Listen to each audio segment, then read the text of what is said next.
Intanto fatemi delle domande invece di stare qui dai. Vidi, non ci vuole, dai, dopo se so rispondere, se non ho. Chiaro?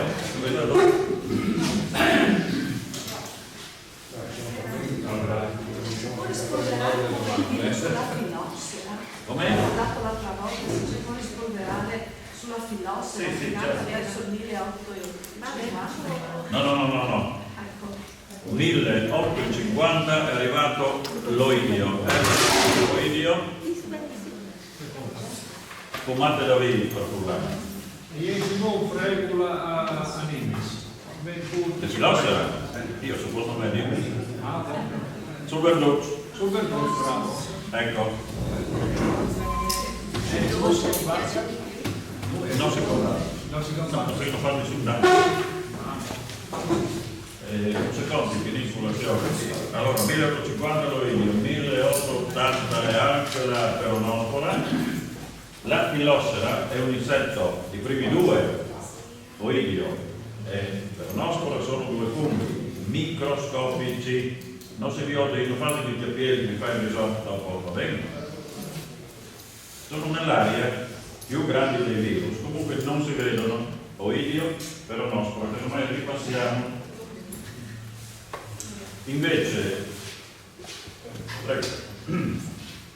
la fillossera è un insetto tipo un pedoli, infatti per Furlani il pedoli è arrivato in Francia 30 anni prima che da noi, nella Gorizia che era Austria, è arrivato negli anni 80 dell'Ottocento, provincia di Udine, 1901 hanno scoperto la filossera in un vigneto di Chiasteons, sapessi che se meno in clave a Nassing, non sapessi il proverbio, poi se no che di Chiasteons già finito. Se meno in clave a Nassing Chiasteons. Però sapevamo già che cosa fare contro la filossera, perché avendo distrutto tutte le viti della Francia, della Germania, parte dell'Austria, poi arrivata qui, si sapeva che l'unico vero rimedio era l'innesto. Bene, quindi piede americano, perché la filossera non colpisce le radici dell'americano, e la vite europea, cioè il verduzzo, il posto di cigarette nella parte sopra, che non viene colpita dalla filossera.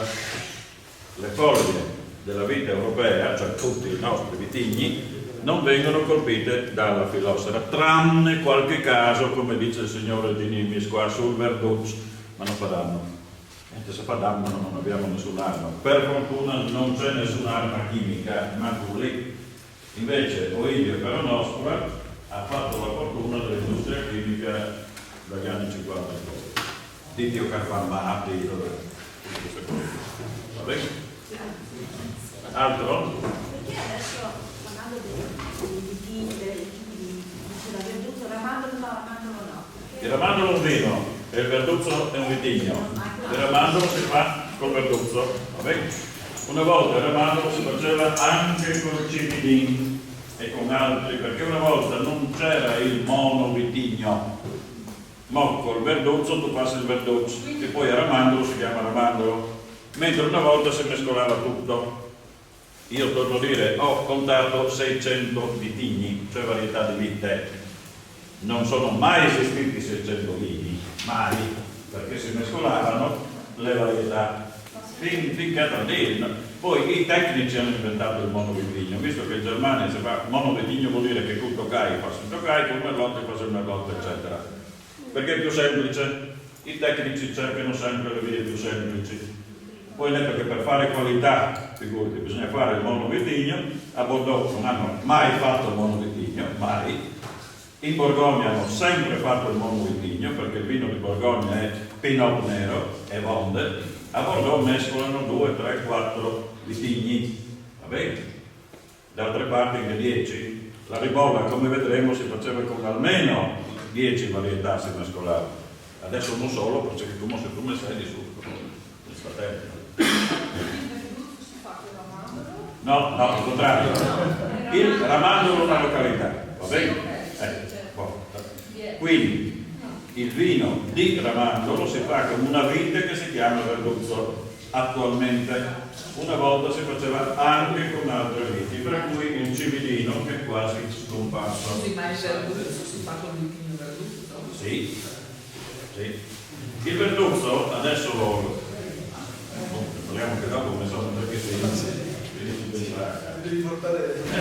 il Verduzzo adesso è praticamente raro. Col Verduzzo attualmente si fa sostanzialmente a Ramandolo, c'è un vino dolce, tant'è vero che noi abbiamo in testa questo concetto. Il Verduzzo dà un vino dolce, non è mai stato vero, bene, tranne nella zona di Ramandolo, dove però c'erano il Verduzzo era diffusissimo in tutta la pianura, dico pianura, era un vino secco, molto tannico, ideale per pesce, ma anche direi per polente formaggi, sono un po' formaggi, quelli che esistevano una volta che non ci sono più, che li gratare. Scusi, tannico ma bianco. Sicuro? Perché no? I tannini a cosa servono? Servono a conservare. Il legno di castagno si conserva tanto perché è pieno di tannini.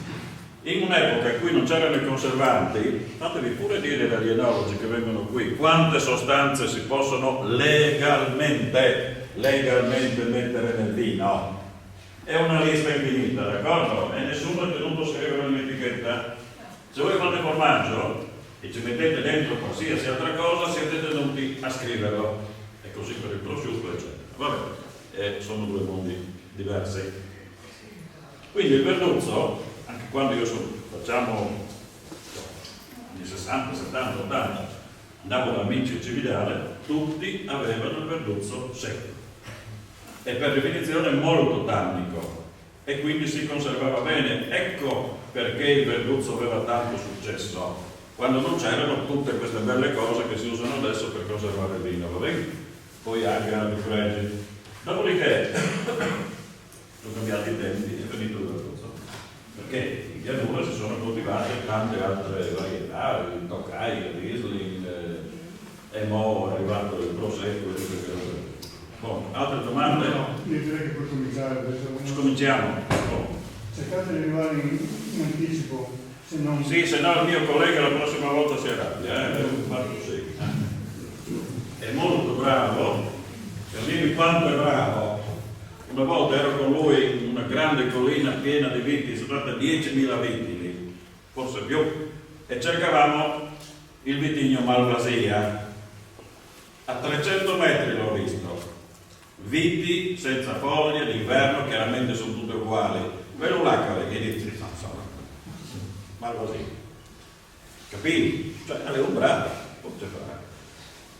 Buono, allora cominciamo. Come si diceva prima qua con l'organizzazione, io ho scritto parecchi articoli su questi argomenti, tanto in italiano che in friulano, per cui se volete la SAF ve li manda. Chi non vuole il friulano, perché non le mondi lei, lo caldese non vuoi che parla friulano, d'accordo? Praticamente il 99% di voi, vabbè. Però è scritto, luce che dice quello scrive parla friulano, e l'italiano siamo stati scolarizzati per italiano e certo di fare. Insomma, siamo sposati in Parigi. Alle che Mike Buongiorno, che era americano, alle mie piede che era italiano. Se la TV Mike Buongiorno ci avesse parlato in inglese, saremmo stati scolarizzati in inglese.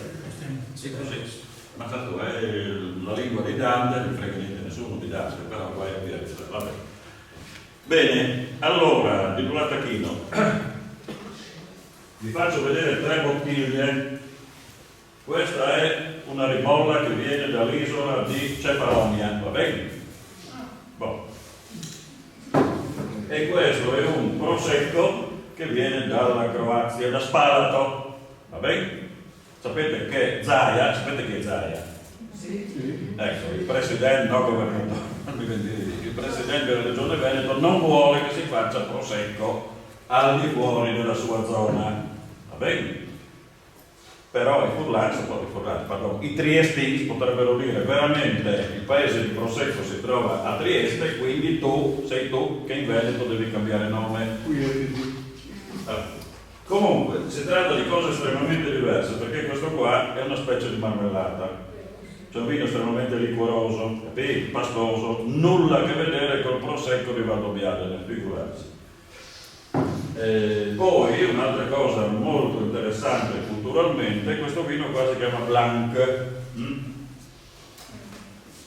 I sei sgoi furlani, anche se non lo leggete, ma Blanc vuol dire bianco, è una parola di origine germanica, non latina, però è entrata anche in italiano, bianco, in spagnolo blanco, in francese blanc, d'accordo? Bene, questo vino è trentino. In Trentino non si dice blanc, si dice bianco, dialetto trentino, d'accordo? Bene, hanno usato una parola che può essere francese o friulana. Quando c'era il cambiamento di nome del Toccari, molti, anche referendum sul Messaggero Veneto, no? Molti friulani, cioè la maggioranza di quelli lì che hanno fatto questo referendum, volevano si chiamasse Blanc, d'accordo? Blanc Furlan, no, hanno detto i capi vitivinicoli qua, no, perché? Perché è un francesismo. Cioè, bisogna essere proprio provinciali, no? Blanc alle Furlan, e poi anche i francesi dicono Blanc, chi se ne frega. Quindi bisognava dire che no, sono i francesi che usano un friulanismo, casomai. No, i vitiesi proprio così. Provinciali, e l'abbiamo chiamato friulano, che è un nome che gli americani, ipotetici clienti, non riusciranno mai a pronunciare. Invece Blanc è una parola conosciuta in tutto il mondo, quindi può veicolare un vino. Guarda qua, prendi Blanc, Blanc de Sers. Allora il dialetto dicono bianco, e allora qualcuno è più furbo di noi. I trentini sono molto più furbi di noi.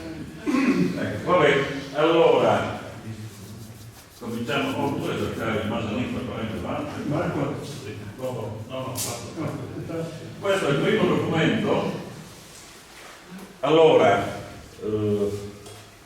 tanto tu più così si dormidesse che io prima capito dove volete arrivare voi. No, questo è un documento parecchio interessante perché siamo nel XIII secolo e lì c'è probabilmente la prima parola friulana scritta, che guardate non lei, all'edulfa latina naturalmente, no? Ecco, c'era un grosso vescovo che voleva del vino bianco e quindi in latino cos'è che ha scritto nel documento? Voleva da Cividale del vino bianco, avrà scritto in latino albus, no? Albus, però per essere strasicuro di farsi capire, da qualche parte lì c'è scritto, ed è la prima parola friulana scritta, ed è il vino, guarda caso, c'è scritto Blanc.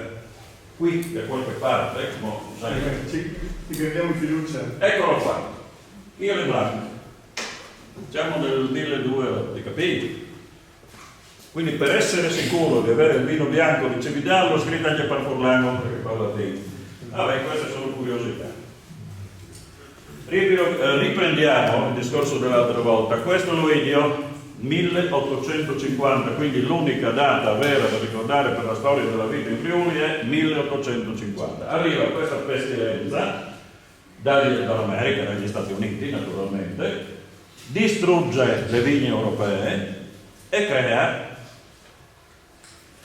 come vi dicevo però, qualcuno qui pensava non è un male, non sei un bene.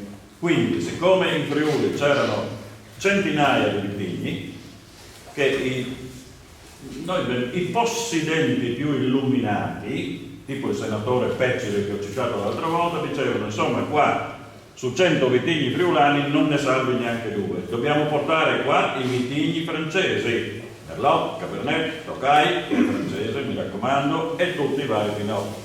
E il senatore Peccili di Feagne pagava di tasca sua, faceva gli esperimenti nelle sue aziende, ne aveva 2, andava in Francia e comprava i vitigni, il rasin parfulan, cioè le barbatelle, d'accordo? E le distribuiva agli amici. E così si sperimentavano, e così è arrivato il Merlot, il Cabernet, il Pinot, il Tokai, il Sauvignon, eccetera, eccetera. Dopo l'Oidio, chiaro? Perché si diceva, dobbiamo ricostruire il vigneto Friuli.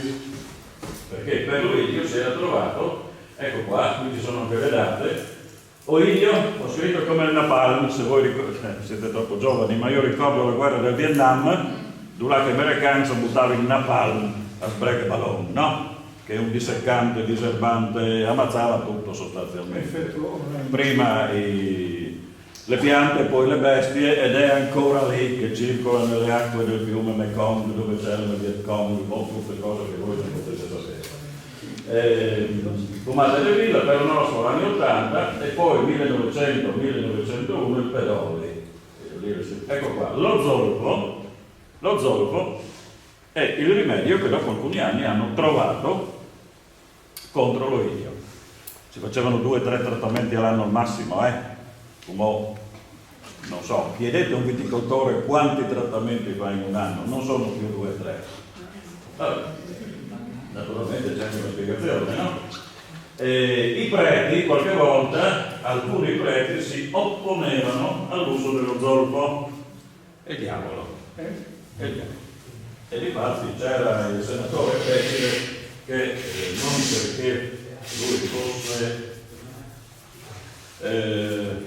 massone, ma insomma andava anche d'accordo con i preti, per carità, però scrisse: mi viene riferito che in un paese della Strada Alta, poco discosto da Mortegliano, in occasione di una sagra, diversi preti sfogavano la loro eloquenza contro la pratica della insolforazione da solfa. Uno solo di essi la sosteneva mostrando il suo brodo, il broili per furlare, no? Fuori casa, ecco. Ad esempio, è doloroso l'udir ripetere spesso e da molte parti che i preti avversano il progresso in ogni suo dettaglio. Lui ovviamente era per il progresso, era un possidente, ovviamente non socialista, ma diceva: se stanno meglio i contadini, sto meglio anch'io. Ed ha fatto delle cose straordinarie. Era un profeta, ve l'ho detto l'altra volta. Lui aveva già in testa il vigneto Friuli come adesso. Ci sono voluti 100 anni dopo perché diventasse quello che è. Ma insomma, qui vediamo del rame su un grappolo. Per la peronospora si è trovato che il rame funziona abbastanza bene, si usa tuttora poi. E questo è il pedolide lì, cioè la famosa fillossera. Eccola qua, questi sono i sintomi sul verduzzo. Quanti vitigni c'erano? Tanti, è bene sapere, perché c'era una genetica estremamente diversificata, una fortissima varietà e variabilità genetica. Questo è il conte Pietro di Maniago, ho trovato il ritratto, non so quando l'era prodotto. La Casa d'Austria, 1823, gli ha detto: fammi un catalogo delle viti del Friuli. Lui lo ha fatto, non le ha messe tutte, 118 viti, va bene? 118 viti, non la parte austriaca, solo la parte, cioè, un momento, all'epoca c'era Austria di qua e di là, solo che Gorizia era da sempre austriaca e invece Udine da pochissimo tempo, dopo Napoleone. Comunque 118 vitini, d'accordo? Fra cui ovviamente non c'è il Tokai, non c'è il Merlot, dovevano ancora arrivare. 1823 l'Oidio non c'era ancora stato, quindi nessuno aveva portato viti dalla Francia. Però c'erano tantissime altre viti. Chi saprà mai da dove provenivano e come? Sappiamo, vi ho detto altre volte, che si potevano seminare le viti. Da ogni seme era una vite diversa. C'era la vite selvatica che si incrociava con le viti coltivate, per cui anche lì, dopo tiravi su un seme, ti veniva fuori chissà che cosa. D'accordo? Questo spiega la variabilità. E poi, evidentemente, bisognava in ogni vigna coltivare tante varietà. Uno per motivi furto campestre, che penso di avervi detto l'altra volta, ma poi perché? Perché una vite porta, che ne so, una più zuccheri, una più aromi, una più acidità, e metterli insieme ti dava qualcosa. Inoltre, l'aspetto forse più importante, qual era? Se un anno non è favorevole per una vite, per una varietà, sarà magari favorevole per un'altra, d'accordo? Quindi era una specie di assicurazione, non c'erano le assicurazioni, non c'era l'antigrano, non c'era... Cioè, ma se su quella vite lì non produce, però l'altra magari sì. E quindi invece che 2 ne mettevi anche 20 o 30 nello stesso filare, va bene? Tutto questo era molto criticato nella seconda metà dell'Ottocento dai più avanzati, tipo il senatore Pecile e quelli del suo giro, che avevano fondato l'associazione agraria friulana gloriosa. che è chiuso nel 1925, però ha fatto delle cose straordinarie, tra cui la pubblicazione di un bollettino, che adesso è una miniera di informazione per uno storico. Quindi qui in Friuli c'era veramente fermento. Seconda metà dell'Ottocento una classe dirigente degna di tale nome. Attualmente non mi pronuncio. Pirona, mai sentito Pirona? Il vocabolario Pirona, voi conoscerete forse il nuovo Pirona. Questo qui è Giulio Andrea, che ha fatto il vecchio Pirona, 1871, l'ha fatto suo zio l'abate Jacopo, lui però ha messo dentro il vocabolario botanico friulano, perché prima nomi in friulano di piante in Friuli non ce n'erano, e neanche nomi di viti, va bene? Perché le viti non si commerciavano e neanche si regalavano, se veniva l'imperatore non gli regalava i viti, gli regalava il vino, d'accordo? Quindi non c'era motivo per scrivere i nomi delle viti. La prima vite di cui abbiamo menzione è il Picolette, alla fine del 600, perché? Perché è una vite estremamente particolare, tutto lì. Ma per arrivare a avere notizie di viti dopo, bisogna arrivare al 1823 con quel signore di prima, il conte di Maniago. Giulio Andrea ha ripreso l'elenco del di Maniago e ha aggiunto altre 60 viti, quindi 180 viti, 1871, tutto scritto. Se voi prendete il vecchio Pirona, le trovate tutte lì con una brevissima descrizione. Non vi chiedo mica di ricordare le date, anzi mi dico quelle. Però per farvi un'idea, no? 1823 la prima lista, 118 viti, 1871 la seconda lista, circa 180 viti, d'accordo? Il nuovo Pirona, quel vocabolario grosso così che forse avete anche voi a casa, ne riporta 303. Però non l'ha fatto lui, evidentemente, l'hanno fatto altri che sono venuti dopo, che non si chiamavano Pirona, 303. Io che ho fatto un lavoro, oggi non l'ho portato, non mi importa, comunque è un volume così, dove ho preso tutto quello che c'è di storico sui vitigni che hanno attraversato la storia del Friuli, ne ho contati più di 600, va bene? Quindi una variabilità genetica pazzesca che altre regioni d'Italia e forse del mondo non hanno.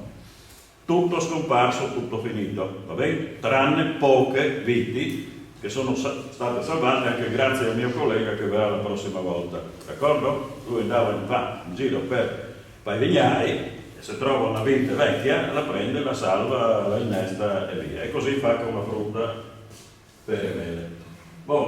Questo è il senatore Luigi Pecine, di cui vi ho già parlato abbondantemente, ed era un borghese, sì, un rivoluzionario.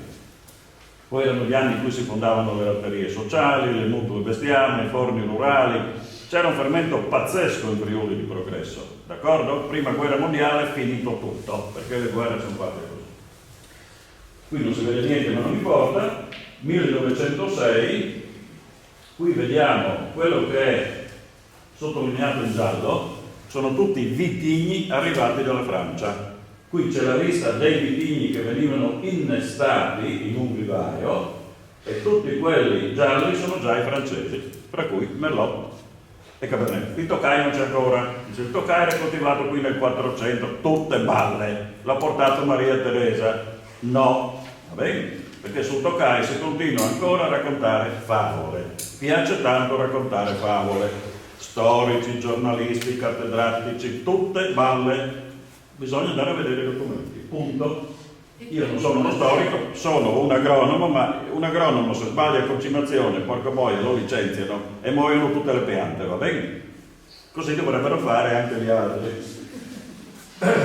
Scusi, quando è arrivato allora il Tokai in Friuli? Che anni? Ne parlo dopo. E qui sono le varietà che vendeva, che ne so, sarà 1906, 10 calè, il vivaio italiano a trazione di Cividale, c'era Reposcone, scomparso, Ribolla Gialla, tornato di moda, ecco il Tokai, siamo inizio Novecento e il Verduzzo. Questa è una delle prime attestazioni del Tokai in Friuli, inizio Novecento, d'accordo? È arrivato dalla Francia. Perché l'hanno chiamato Tokai? Dopo vi dico, potevano chiamarlo, difatti, zona cividale lo chiamavano Aleatico, a Gorizia lo chiamavano Madera, pardì, poi è stato scelto il nome Tokai, tanto sia il più, insomma. Ecco qua. E queste sono le viti che si innestavano, le varietà, nel 1915, poco prima della guerra. C'è il Barbera, che ha avuto un momento di moda in Friuli, il Blaufränkisch o Franconia, non so se l'avete mai sentito, era diffusissimo il Cabernet Franc, la Corneute, ecco uno friulano, il Marzemin, il Merlot, il Raboso veronese, il Refosco d'Istria che non è il nostro, il Refoscone praticamente scomparso, il Refosco nostrano che sarà quello di Faedis, il Reno che è il Riesling renano, Riesling italico, nessuna parentela con Riesling renano, il Tacelenghe, questo è quello, e di nuovo salta fuori il Tokai e naturalmente il Verduzzo su tanti porti innesti, perché il Verduzzo quegli anni lì, per i motivi di cui ho accennato prima, il Verduzzo andava forte. Quante sono? 10, 12 calè, a confronto di quelle 300-400 che dicevo prima, non è niente. Però ho spiegato già l'altra volta perché così poche. Perché un vivaio non può innestarmi 300 qualità di vite, d'accordo? Su 4-5 porti innesti, viene fuori un lavoro, un casotto della Madonna, non possiamo farlo. Allora, i tecnici, e vi assicuro che all'epoca c'erano dei tecnici molto in gamba, hanno scelto queste varietà qui, poche friulane, gran parte francesi, o comunque straniere, perché il Riesling italico non è italico, per niente, capì? Viene dai Balcani, però ha preso quel nome lì, anche per distinguerlo dal Riesling renano. Boh. Ci siamo capiti fin qua? Boh, siete contenti. Gli innesti hanno fatto la fortuna di Rauscello. Prima si innestava a Cividale, si innestava a Casarsa, poi Rauscello ha preso il sopravvento, sono bravissimi, sono imprenditori veramente bravi. Questa è una pubblicità degli anni 60, credo, perché il numero di telefono che avevano i vivai era 9531, senza prefisso, per dirvi che anni erano, no? Ecco. E avevano già fatto 12 milioni di vite innestate, adesso avranno più di 12 miliardi come minimo. Ed è un'economia, perché la vite ha un grandissimo indotto. Pensate solo a quello che si vende per le cantine, i rubinetti, le etichette per il vino, è tutto un grande indotto. Riesling a Gemona, qui siamo ai tempi del Fascio, quindi anni 30. Vorrei sottolineare una cosa: il Riesling era il vino bianco in assoluto più diffuso in Friuli, non era il Tokai fino agli anni 50, d'accordo? Quindi se io ieri scuola elementare prendevo selezione del ragazzo, selezione dello scolare, lo Scalera, mi ricordo come adesso i vini delle regioni italiane, Friuli, Riesling, d'accordo? Boh. No Tokai. Avete mai sentito parlare di Clinton, Bacot, americani? No, mi aspettavo una domanda, perché tutti mi fanno la domanda su queste varietà. E vabbè, vi anticipo. Se non vi interessa chiudiamo. Questo qua è Clinton. Dove voglio arrivare? Arrivate alle malattie che ormai conoscete a memoria, che cosa hanno fatto in Europa? Hanno cercato delle varietà che resistessero alle malattie. Quindi invece che dare su zolfo, costava un euro di Dio, rame, costava un euro di Dio anche quello, troviamo, è un fatto anche attuale, si cerca sempre varietà resistenti, troviamo delle varietà che non si ammalino, va bene? E allora hanno trovato in America, negli Stati Uniti, delle varietà resistenti, chi più, chi meno, a queste malattie, d'accordo? In genere sono varietà ibride. Cosa vuol dire ibrido? Vuol dire che il polline di una varietà cade sull'ovario di un'altra e salta fuori un ibrido, d'accordo? Il primo ibrido che è arrivato qua, e purtroppo è arrivato prima delle malattie, è quello che in friulano si chiama il Merecani. Isabella, uva fragola, sei tu?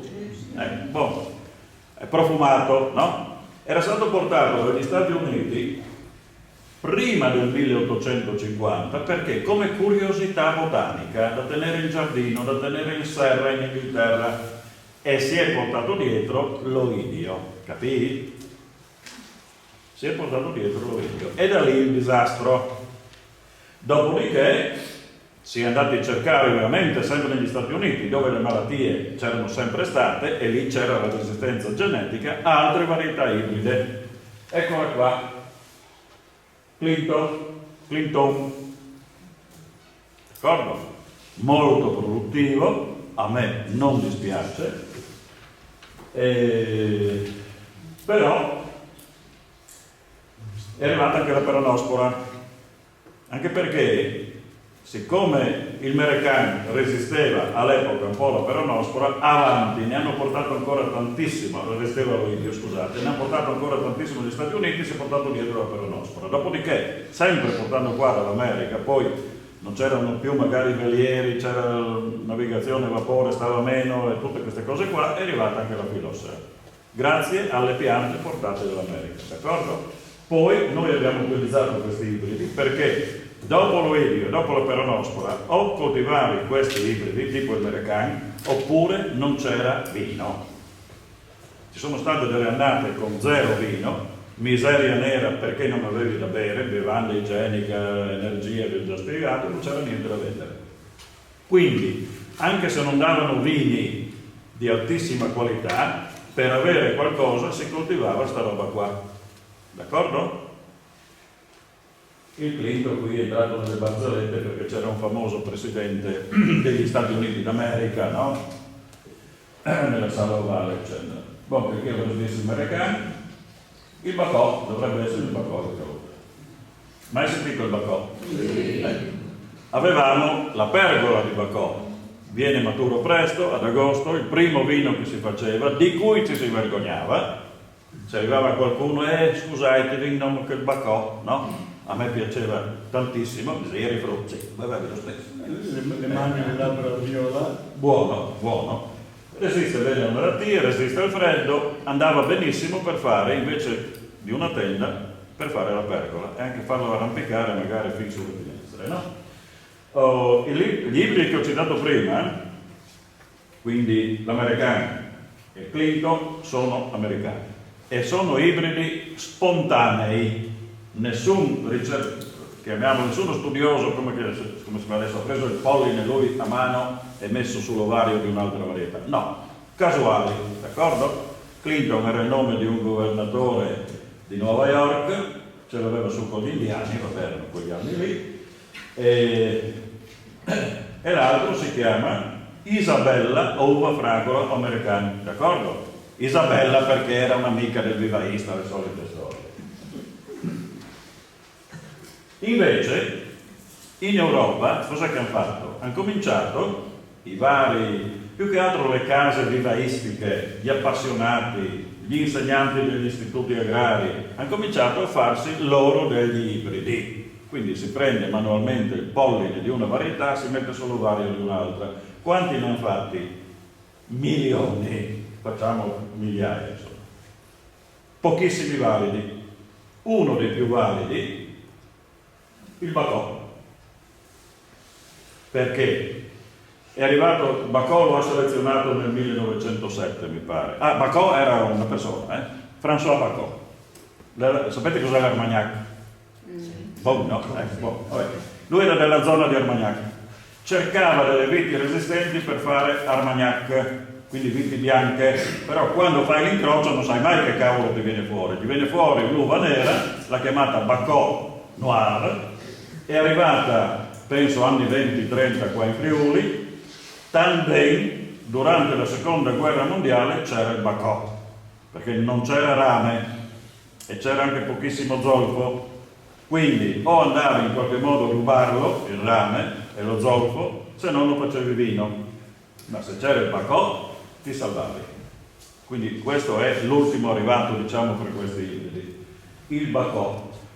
Mi raccontava uno, non dico di dove, che aveva viti, che viveva di quello, parlo della seconda guerra mondiale, di notte andavano a tagliare i fili della luce, che erano fatti di rame, d'accordo?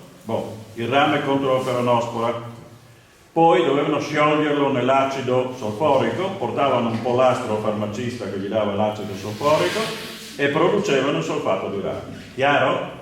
Ecco, e così facevano il trattamento. Mors tua, vita mea, mi ha detto. Doveva salvare la famiglia. Non ti... Allora più un paese togliere la torre. Il Noac, mai sentito? Sì. Ecco, bene. Qui siamo in Carnia, il Noac viene anche in zone un po' più fredde ed è un ibrido americano anche lui, vuol dire Noè, tutto lì. Dopo...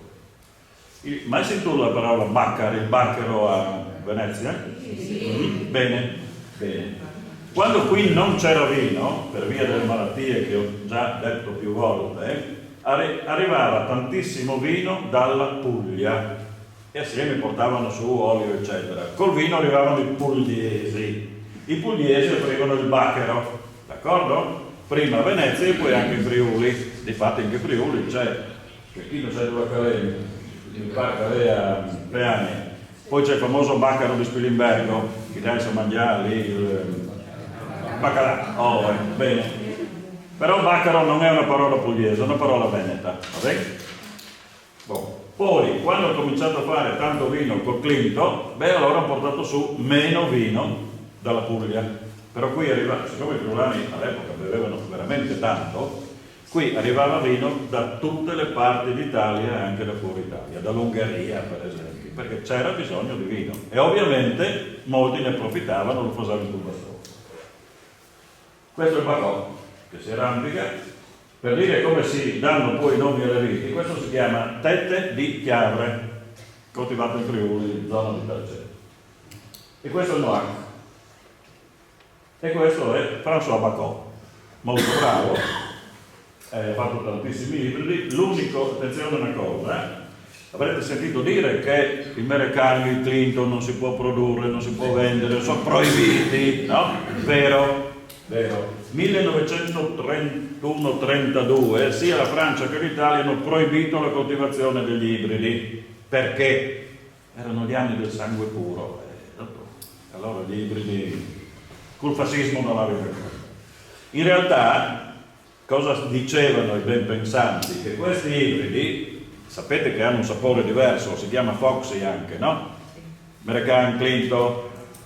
Questi ibridi rovinano il buon gusto del vino italiano, quindi non si devono produrre. In realtà erano tutti contenti con gli ibridi, i produttori benissimo, produce tanto, non devo fare trattamenti. Il consumatore anche, perché costavano meno e comunque erano apprezzati da tutti, però la legge no, quindi proibiti.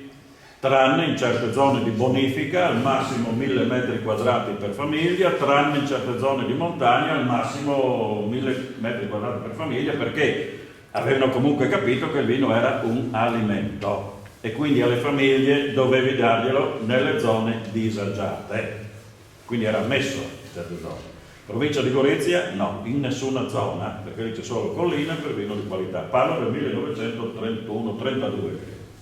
Ecco. E queste leggi sono ancora valide, Dice, hanno ancora senso? No, ovviamente nessuno si metterebbe adesso a produrre Bacò. Ecco, c'è qualcuno che lo fa, ogni tanto mi regala una bottiglia che io prezzo moltissimo, per esempio, se non lo fanno troppo dolce. Io lo ricordo come spesso un inchiostro, letteralmente un inchiostro, che mettevi su una sidona, stava sui pis, però a me piaceva molto, dopo se il gusto, se lo proponi adesso. Il precursore, avete mai sentito? Sì. Bene, il precursore Gagliardo. Questi sono gli unici ibridi italiani. Poi c'era tutti i nomi di quell'epoca lì, insomma. Gli altri, sì, adesso non mi vengono neanche su. Comunque c'erano tantissimi. Questi sono italiani, avevano un nome italiano che è stato friulanizzato come qui. Non erano roba di grande qualità, secondo me. Aroma, buona aroma. No, non c'entra niente i cavi, no, c'entra niente. No, erano... Il precursore, un buon aroma. Ben animis, provate a fare... Il precursore, adesso non approfondiamo, però come tanti altri dovevi farlo passare un po', se no non trovavi se... Merlot e Bacò, perché là è il gusto No. Allora, non confondiamo innesto con ibridazione. Innesto vuol dire che ti apri sul tocco di vite e tu sei scalato, tu attacchi insieme. Quello è l'innesto, è una cosa vegetativa. Quindi non esiste l'innesto che mi ha detto lei. Invece se faccio l'ibridazione posso fare Merlot per Bacot, certo che sì, posso fare anche Merlot per Tokai e non sai c'è. No, assolutamente. Questo è un vitigno, non è... No, l'ha fatto un italiano che cercava, il Pirovano, Lombardia, lui cercava uve da tavola e ogni tanto veniva fuori qualche uva da vin e solo in Friuli poi si è coltivato questo qua, era molto diffuso nella pianura. Secondo me non era buono, comunque. La ribolla, questa è la ribolla dorata in collina, eccetera, eccetera. E come ho scritto anche nel titolo lì, questa qui ha sfidato i secoli. Sì, però non la vite ribolla, il vino ribolla, che sono due cose completamente diverse, perché il vino ribolla è documentato dal 1231, il vitigno, che io sappia, dal 1823, ci sono parecchi secoli di differenza, perché una volta si vendeva vino, quindi si scriveva ho venduto vino, ho regalato al vescovo che passava di qui una damigiana, che non esisteva, un conzo, un quinch di ribolla, va bene? Quindi 1231 la prima attestazione della ribolla, dove?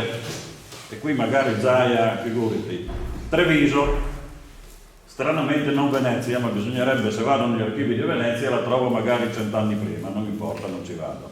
1231 c'è scritto Vinum ribolleum vel navigatum, cioè il vino ribolla detto oppure navigato, perché era solo vino di importazione, d'accordo?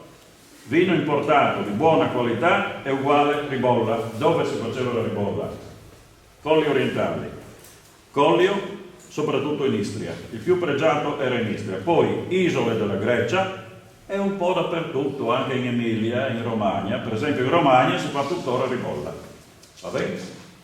Naturalmente adesso va soprattutto la nostra, che poi Zaia, non perché lui sappia che era stata documentata quel vino già a Treviso, lui è trevisano, no? Ma i veneti ci mettono lo zampino sopra più che volentieri. Sempre nello stesso documento c'è scritto anche Teranum, Treviso, Teranum natum in districtu Tarvisii, cioè il Teran è nato nel distretto di Treviso. Quindi Teran, c'era il Teran di Udine, il Teran di Regione, il Teran di Cepretischi. Teran voleva dire vino locale, il nostran, nient'altro. Difatti se prendete anche i vocabolari vecchi dei dialetti veneti come il veneziano, Teran uguale vino locale, va bene? Sul Carso è diventato, ci sono questi scivolamenti semantici, è diventato il nome del vino di lì e glielo lasciamo volentieri. Però non è un nome sloveno, non è neanche un nome tedesco come dicono, è un nome veneto, il vino della terra, perché il veneto era la lingua un po' di tutti, no? E lo è parzialmente tuttora. L'altra volta ho detto che c'è un'azienda che fa ancora la ribolla come nel Medioevo. Nel Medioevo la ribolla era tutta fatta così e andava gran parte in Germania, se non andava nelle città, vabbè? Era dopo vediamo, filtrato dolce, che era pregiatissimo proprio perché era dolce. Adesso proprio ci farebbe schifo, non importa. All'epoca, fino al... ma anche il Tokai, quando è arrivato qui negli anni 30, lo facevano dolce, sì, andava. Boh, allora cosa fa questo produttore? Folle la UE, fa arrivare a metà fermentazione, poi manda il mosto sul tino sopra e il mosto scende lentamente, proprio stilla goccia a goccia attraverso questi filtri, questi non si vedono bene, fuori c'è un sacco di uva, dentro sono filtri di lino, quelli che si usavano anche nel Medioevo.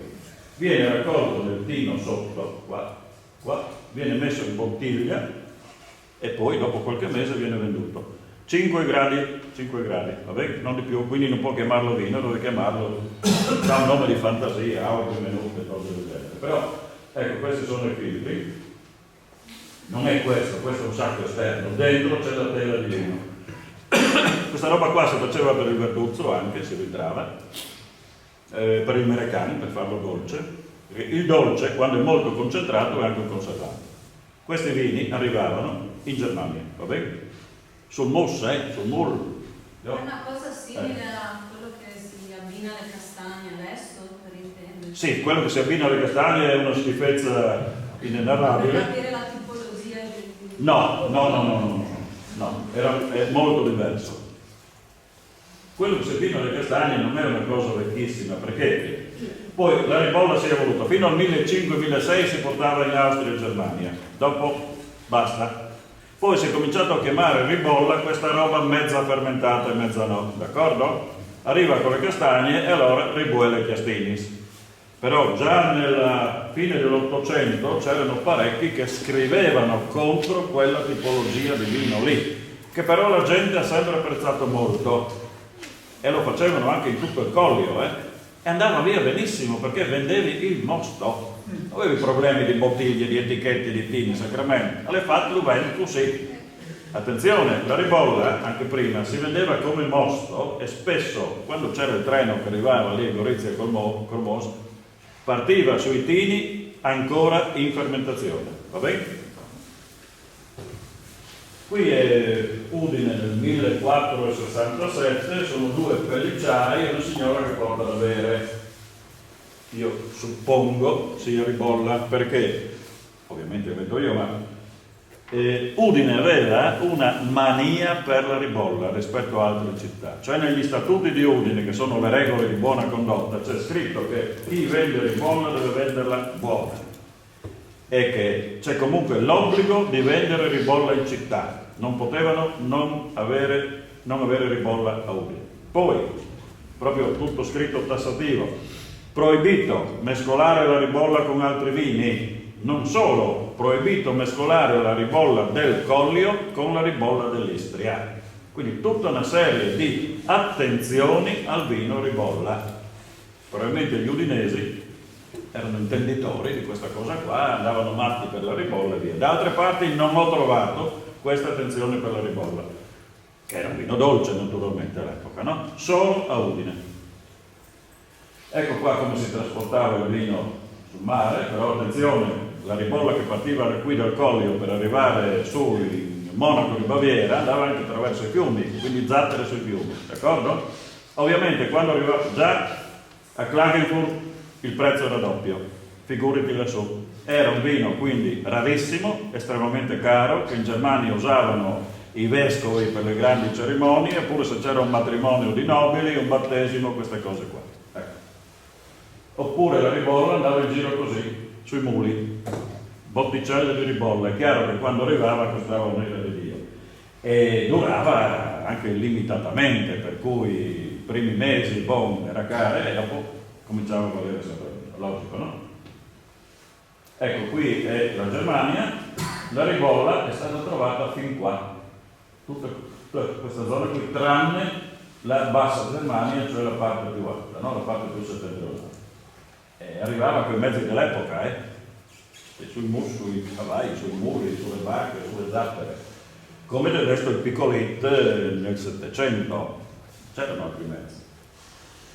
Ecco, la ribolla si faceva, attenzione, questo vorrei sottolinearlo, adesso c'è il vitigno ribolla gialla, d'accordo? E si fa il vino ribolla gialla, poi ci metteranno dentro un po' di altre cose, via, io ho bevuto una che sapeva di moscato, sacramento, dove smetti al Carli, no? Ecco.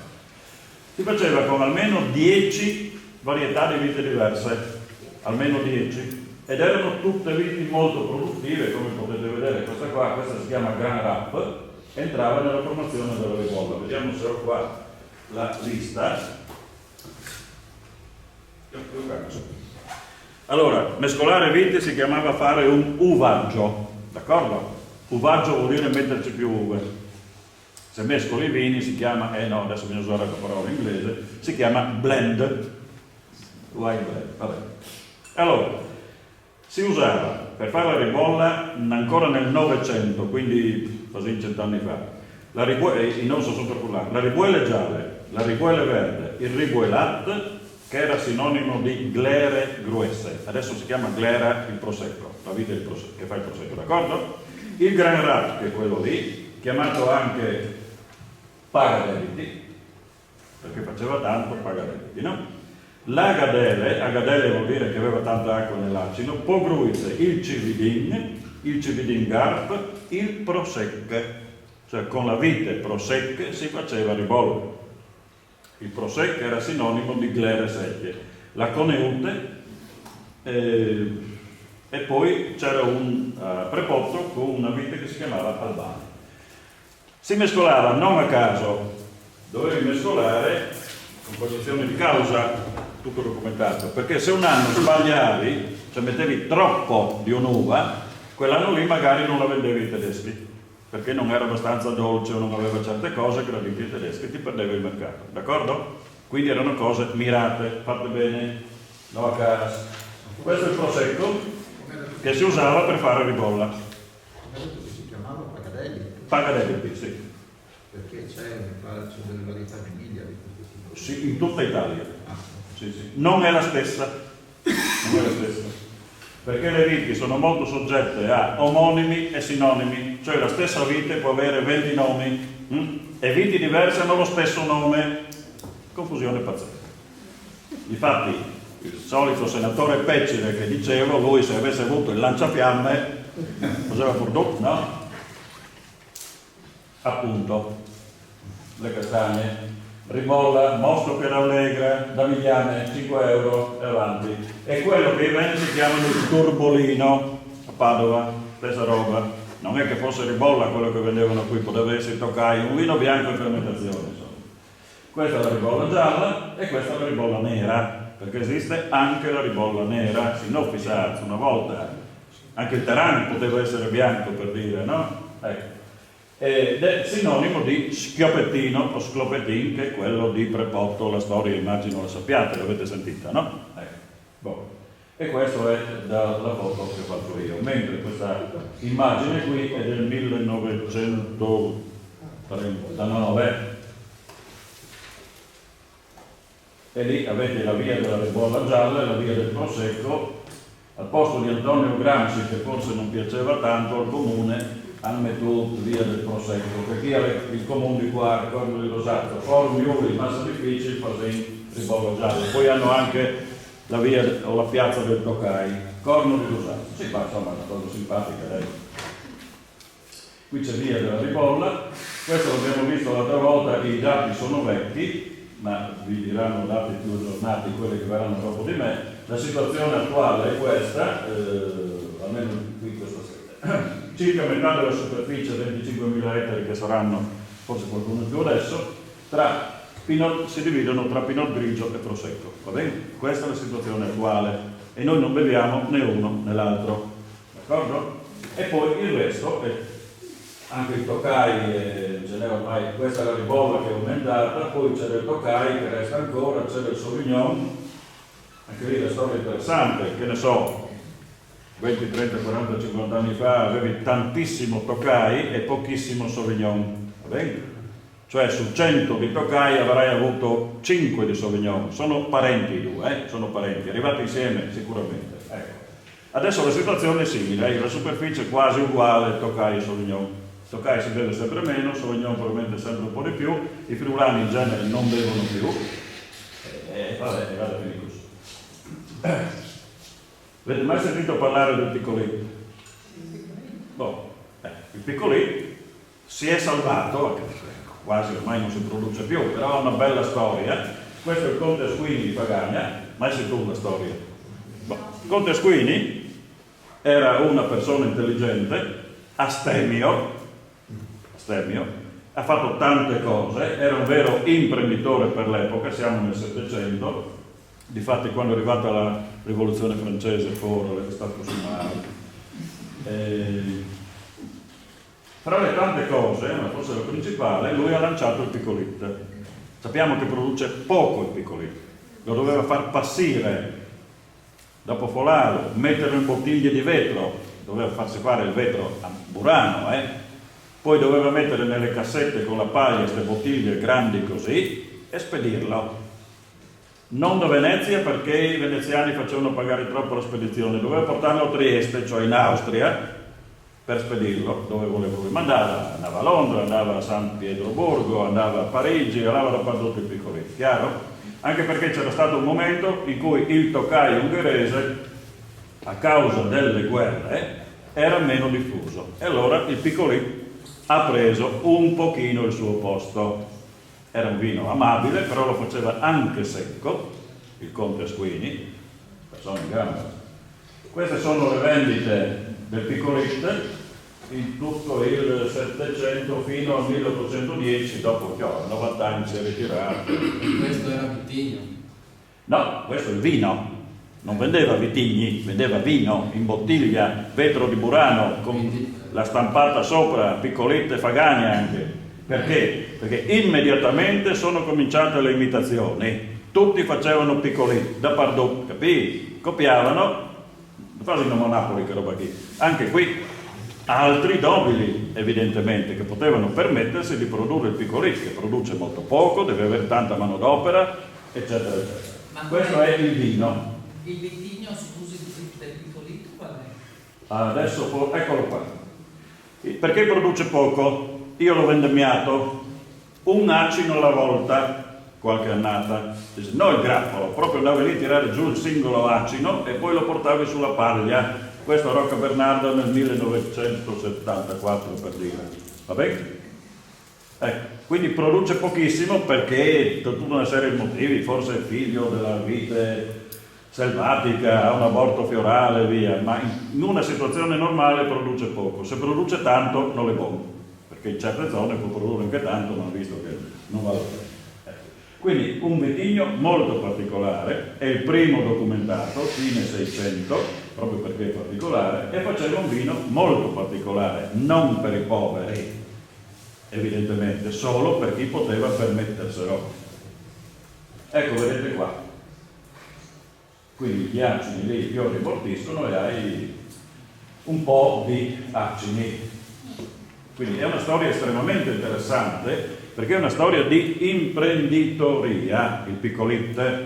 Ma noi qui abbiamo avuto un solo imprenditore del vino in tutta la storia del Friuli, tranne gli ultimi 30-40 anni, va bene? Uno. In Borgogna, nella stessa epoca, erano tutti imprenditori e ognuno aveva il suo agente che andava a Londra, a Parigi, a Roma dal Papa a dire compra i vini di Borgogna. Ecco perché la Borgogna è famosa per il vino, ci supera nel commercio, poi il vino anche il Calais, anche lì, però dietro c'è una grande storia di imprenditorialità, di capacità commerciale, di penetrazione commerciale. I Furlan spicchiato a dire aveva il nostro Ambacco e via. Solo con gli anni 70, 80 è arrivata anche qui questa imprenditorialità vera. Questi sono i refoschi. Manca il refosco che fa il Teran, perché il Teran si fa come un refosco. Anche in Croazia c'è refosco, qui non c'è. Questi sono i refoschi del Friuli, perché ci sono tante viti diversissime, c'è neanche una bianca che si chiamano refosco. Chi mi sa rispondere l'ho spiegato l'altra volta.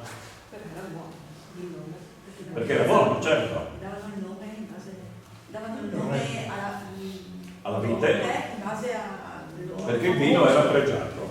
Quindi abbiamo 20-30 toccai, ho contato 60 malvasie diversissime e abbiamo almeno 6 refoschi in Friuli. Va bene? Qui c'è, questo è quello del peduncolo rosso, Faedis, Refoscon, refosco di Rauscedo, Guarnieri, è arrivato uno dal Veneto, si è portato dietro una vite, d'accordo? Come l'ha chiamato? Refosco di Guarnieri. Una volta è arrivato il Pinot Nero dall'Ungheria, l'ha chiamato refosco ungherese.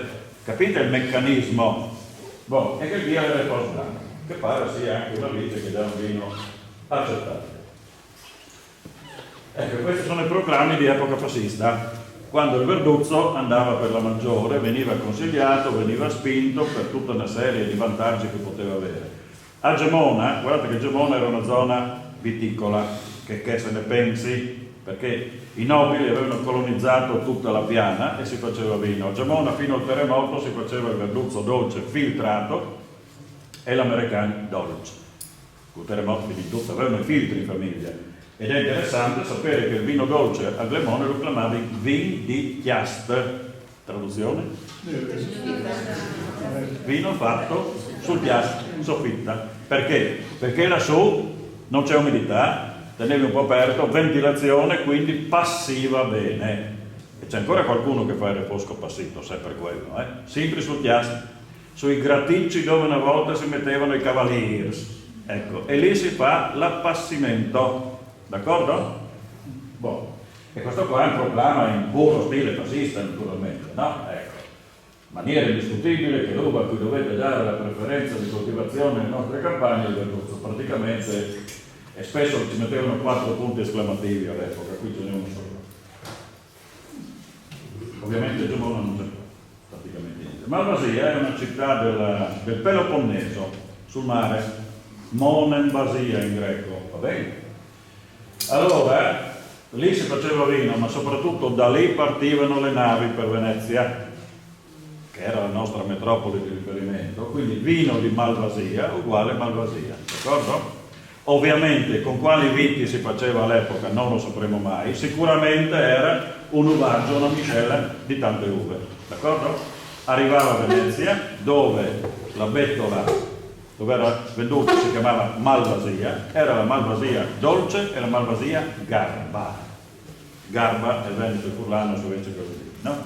Era un vino pregiato, che spesso, per esempio il patriarca Bertrando, proprio lui, 1300, ce l'aveva su con la Malvasia, perché diceva che ti fa venire tutte le malattie di questo mondo, perché era una cosa per ricchi, però anche i poveri se potevano lo compravano e perdevano magari una fortuna per la Malvasia. Allora, ecco che la morale era quella di non bere Malvasia. Io oggi direi non state a mangiare merendine, che sono molto peggio della Malvasia. Ecco, questo è il concetto.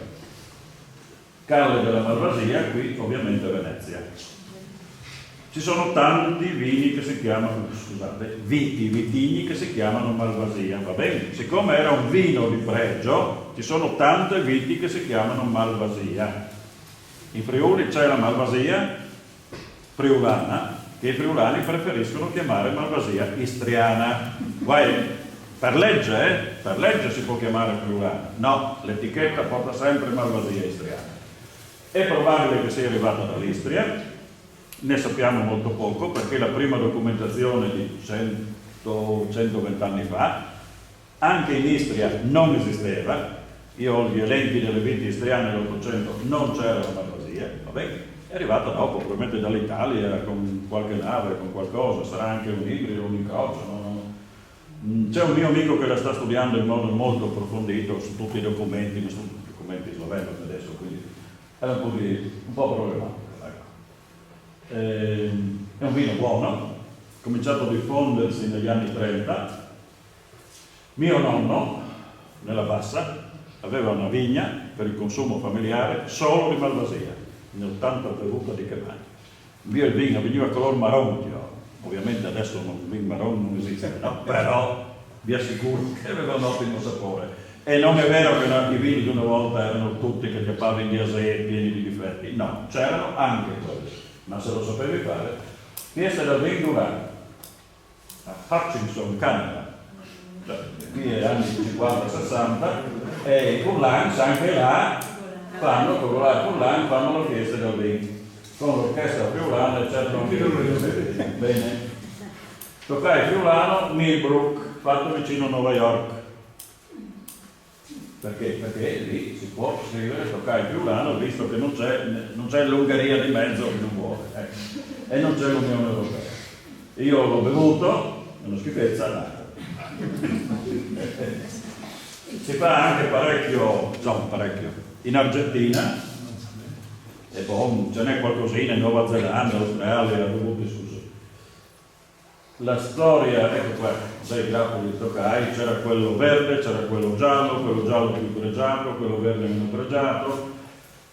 Anni 20-30 prevaleva il Riesling, poi soprattutto dopo la seconda guerra mondiale, Tokai a Sbrega e Ballon, va bene? In impianti fatti in un certo modo per farlo produrre tantissimo, come il Prosecco adesso, va bene? Non era frizzante, ed è stato rovinato. bottiglioni tappo corona, schifezza unica, alta produzione e avanti. Soprattutto in Veneto, ma anche qui, perché i veneti sono sempre quelli che sono più commerciali e via, no? E io andavo in Piemonte nei primi anni 80, dicevo, ma ero in trattoria, Turcolin, a Cavour, in Liguria sul mare, no? Dice, ma volete dei vini friulani? Sì, ci mandi un campione, ma non Tokai. Tutti così, Piemonte e Liguria, non Tokai, perché quello che era arrivato là era una schifezza unica, va bene? I veneti naturalmente ci hanno rovinato il nome. Bon.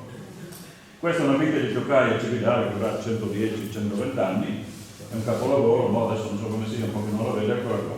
Una vite unica, Il Rio Tokai ha fatto parlare tanto, siccome lì c'è un nome di un rio, di una collina che si chiama Tokai, allora lì è vicino Capriva, là, Favole, l'Ungheria, l'Austria, la Principessa, tutto balle. Boh. Questo è il Tokai nero, che sarebbe il Cannonau dei sardi, il Grenache dei francesi, il Garnacha dei catalani. Come vedete, una vite può prendere tanti nomi a seconda del posto dove si trova. Quando un militare è arrivato lì in Veneto, zona Colli Iberici credo, con delle viti, non sapevano come chiamare poi queste viti, l'hanno chiamato Tokai rosso, va bene? Tutto lì, ma era il Cannonau o il Grenache, stessa roba. Il Grenache cosa vuol dire? Vuol dire vernaccia. C'è anche la vite vernaccia, no? Ma Vernazza è un porto delle Cinque Terre, per cui come Malvasia ha dato il nome al vino, poi dal vino Vernaccia, che si coltivava un Vernaccia anche in Friuli, in Tirolo, è diventato Grenache in Francia, Garnacha in Catalogna. E così tutti questi bei giri.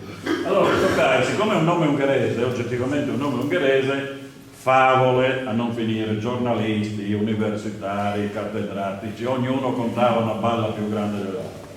E poi devi andare a vedere un po' le carte, no? Bene, questo qui è una roba francese del 1900, non so che ricordi, 58, e sei giovane subito, questo buono. Boh, che cosa dice del 58, Ma qui si continua tuttora a dire che viene dall'Ungheria, che l'ha portato Maria Teresa, il re Corvino, e nel 1300 un patriarca d'Aquileia che era parente di un re, tutte queste balle. Qui è scritto molto chiaro. Chi fa questa roba qui sono degli esperti, sono degli ampelografi, come il Petrussi che verrà la prossima volta, espertissimi, quelli che ti conoscono una vita e lontano un chilometro, va bene? Cosa dicono i francesi che hanno questa grande collezione? È scritto qua. Sauvignonas, cosa è scritto? Tokai friulano, ce l'ha mandato da Fogliano, provincia di Gorizia, Italia. Quindi loro hanno visto che questo Tokai che gli aveva mandato un'azienda di Fogliano è uguale alla vite francese Sauvignonas, né più né meno, già negli anni 50. Ovviamente i nostri tecnici non potevano leggere la stampa tecnica francese, no? Eppure no, continuare a dire che c'era di mezzo l'Ungheria, sì, assomiglia un po' al Sauvignon e tutte queste cose qua. Niente, fin l'altro giorno c'è ancora qualcuno che scrive e che dice, favoleggia di queste ipotetiche, stranissime origini del Tokai e era coltivato qui già dal 400. No. La prima attestazione è di inizio Novecento, va bene? L'abbiamo visto prima, c'era il 1206. Boh. E i francesi lo sapevano già, e chi ha continuato a fare tutte queste cose. Boh. Qui anche, sempre un documento che non sto a dirvi, qui è una delle primissime etichette che mi piace tanto, l'abbazia di Rosazzo, scritto così. Questo è uno dei tanti Tokai in circolazione, White, ok? È una uva da tavola che è chiamata Tokai, a causa del prestigio del vino, non vitigno, vino ungherese, che si fa con 3 viti, nessuna delle quali si chiama Tokai. Tokai è il nome di una cittadina e di una regione, d'accordo? Boh. Gli sloveni Tokai l'hanno chiamato in francese, quando hanno capito che era il Sauvignonas, l'hanno chiamato Sauvignonas, oppure un periodo anche, hanno cambiato nomi 2 o 3 volte lì sul Colli, insomma, Jalei Tokai e via. Questa è una bottiglia di Tokai ungherese. Quello più, ce n'è tantissimi tipi, questo è quello più concentrato perché prendono sta uva che è andata marcia, visto con i nostri occhi, no, non è proprio così, ma non sto a farvi adesso un discorso raffinato. Ed è un concentrato di zuccheri, di aromi, poi lo possono diluire oppure lo tengono concentrato, tipo questa bottiglia qua, se tu la bevi tu dici c'è schifo, no? Ecco. Però ci sono anche degli ottimi Tokai per il nostro gusto. Questa qua sono le vigne di Tokai. Se ne può produrre un po' anche in Slovacchia, perché è lì vicino. Questo è il libro sul Tokai. Poi, per dirvi l'indotto della vigna, nessuno ci pensa mai, ma l'uva ha un grandissimo indotto, cioè crea economia.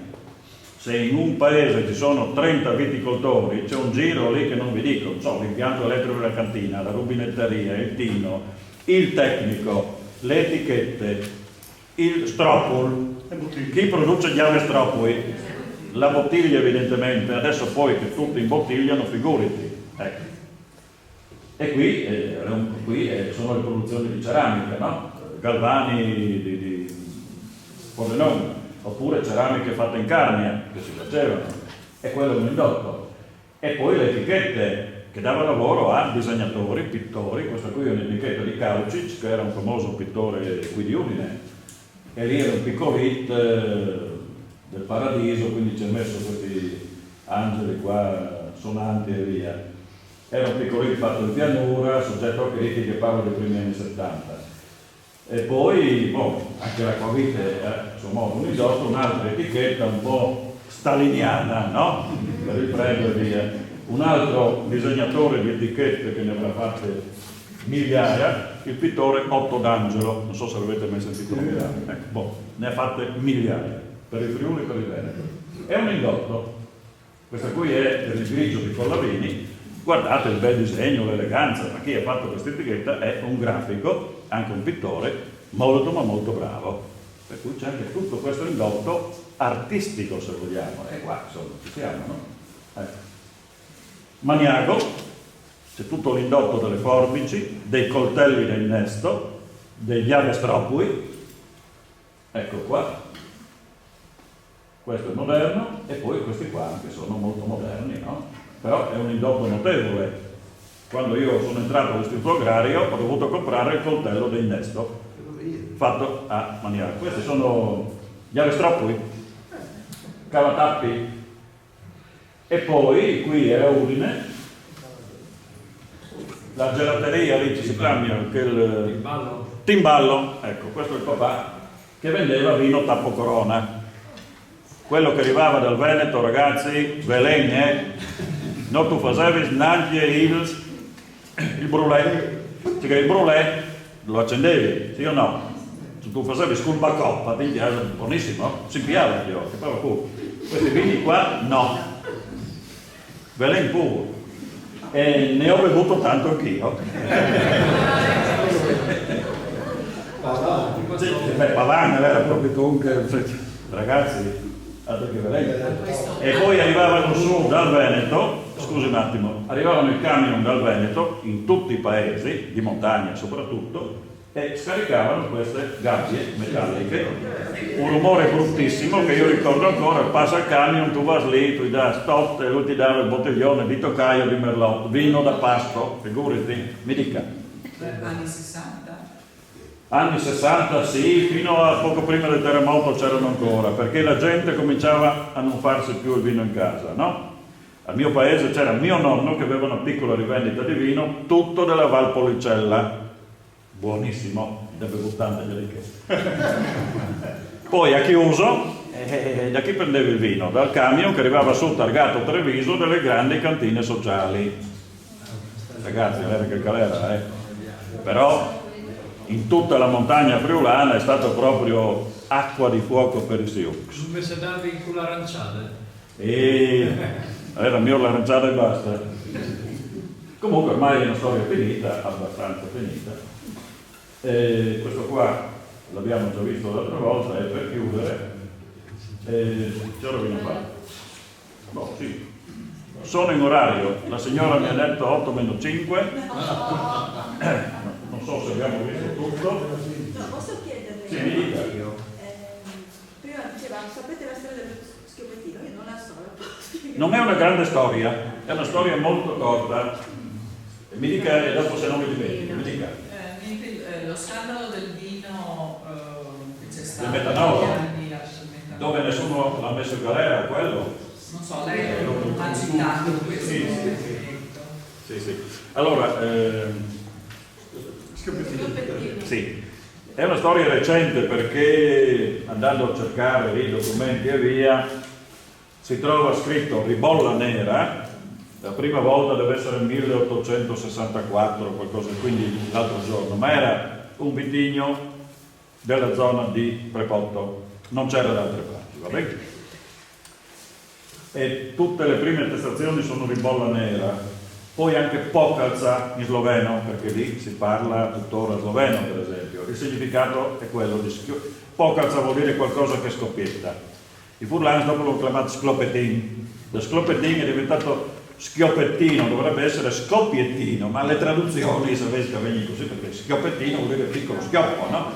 Non schiocco, vuol dire schioppo. E quindi è un piccolo fucile, ma non importa. Tramino schioppettino, 2P e 2T. Sklopetin per furlani è più giusto, ribolla nera non si ricorda più nessuno che si chiami così, documentazione recente, tipico di quella zona lì e tuttora rimane infeudato in quella zona lì. Prepotto, Dolegna e si fa un po' il comune di Cividale lì. Ma insomma, è buono, eh? Si facevano le pergole soprattutto, era un vino di pergola, adesso si fanno le vigne come tutte le altre, insomma, tutto lì. Poi, questo c'è da dire ancora però, sì, negli anni, anche io ero all'università, sì, l'Unione Europea ha una delle tante idee, regolamentiamo le viti da coltivare, quindi ha fatto una lista di proscrizione, tu no, tu no, tu no, tu sì. Chi l'ha fatta? Quelli di Conegliano, i tecnici di Conegliano. E l'Unione Europea lo vuole, ce lo chiede l'Europa. Quindi coltivare solo quei vitigni che si ritengono più interessanti. Chi decideva? I tecnici di Conegliano, va bene? Quindi c'è tuttora questa legge, divisa in due parti, non importa, quindi certi vitigni sono consigliati, gli altri sono ammessi, tutti gli altri esclusi, va bene? È stata una scelta personale di sostanzialmente una persona, che aveva escluso anche il refosco dal peduncolo rosso, escluso. Si fa quella roba violacea lì con la schiuma, tu capisci? Tutto scritto questo, il tecnico era un personaggio anche molto bravo, il professor Cosmo, lo aveva escluso, dopodiché è detto sì per plaisir. Sì, c'è dietro la storia, i friulani piace, e vabbè, a te, che te frega? Che te frega? Vabbè, quello siamo riusciti a inserirlo. E allora è rimasto solo i Toccai, Pinotti, Merlotti, Cabernet, e poi di Friulano, ma avevo altre diapositive, vabbè, se ne è scappato. Vabbè, di Friulano, insomma, di vitigni friulani ben pochi. Prevalgono tuttora quelli francesi, se non fosse per il Prosecco, che è un vitigno nostro, noi avremmo solo vitigni francesi, tra Toccai, Sauvignon e Merlot, d'accordo? Boh. E quindi c'è anche questo problema, se adesso tu vuoi coltivare la Coneute o il Chiavaldian era un vitigno diffusissimo dell'800, no? O il Fumar, che pare sia molto buono, non puoi. Oppure ci sono beghe burocratiche a non finire, forse ve lo spiegherà qualcuno che verrà dopo di me. Vabbè? Questa è la realtà. Per cui se tu vuoi recuperare un patrimonio genetico, sostanzialmente per legge non puoi.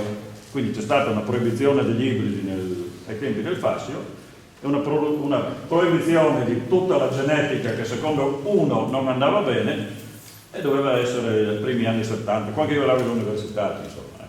Ma c'era motivazione? C'era motivazione?